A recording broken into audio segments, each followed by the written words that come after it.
অন্তর্বর্তীকালীন সরকার।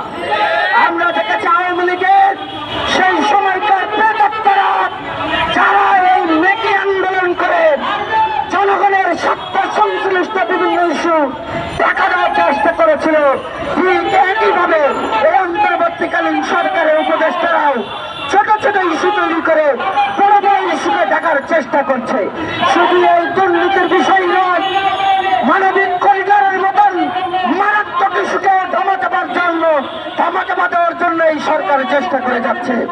চট্টগ্রাম বন্দরকে বিদেশিদের হাতে তুলে দেওয়ার মতো মারাত্মক ইস্যুকে ধামাচাপা দেওয়ার জন্য বিভিন্ন কৃত্রিম ইস্যু তৈরি করছে অন্তর্বর্তীকালীন সরকার। কিন্তু আমরা যুব অধিকার পরিষদ, গণ অধিকার পরিষদ যতক্ষণ পর্যন্ত রাজপথে আছি ততক্ষণ পর্যন্ত দেশ এবং জনগণের স্বার্থ সংশ্লিষ্ট বিষয়ে সোচ্চার ছিলাম, সোচ্চার আছি, আগামীতে সোচ্চার থাকবো ইনশাল্লাহ। এই মুহূর্তে আমরা দুদকের তদন্ত অগ্রগতিকে জানার জন্য দুদক অভিমুখে যাত্রা করবো এবং সেইখানে অবস্থান কর্মসূচি পালন করবো। আমাদের কর্মসূচি ঘোষণা করবেন আমাদের সংগ্রামী সভাপতি।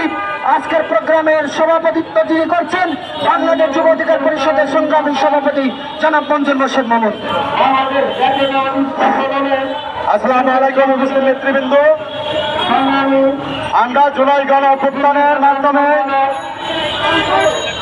এদেশের 90% মানুষের ম্যান্ডেট নিয়ে গঠিত অন্তর্বর্তীকালীন সরকার থেকে সাধারণ জনগণের প্রত্যাশা ছিল অনেক বেশি, কিন্তু আমরা দেখতে পাচ্ছি যতদিন যাচ্ছে কতিপয় উপদেষ্টা এবং অন্তর্বর্তীকালীন সরকারের কিছু উপদেষ্টার দূরদর্শীর অভাবে দিন দিন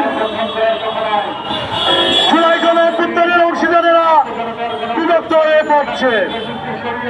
শুধু তাই নয়, সরকারে থাকা অনেক উপদেষ্টা, সচিব, সুবিধাভোগীরা অনেকে দুর্নীতিতে জড়িয়ে পড়ছে।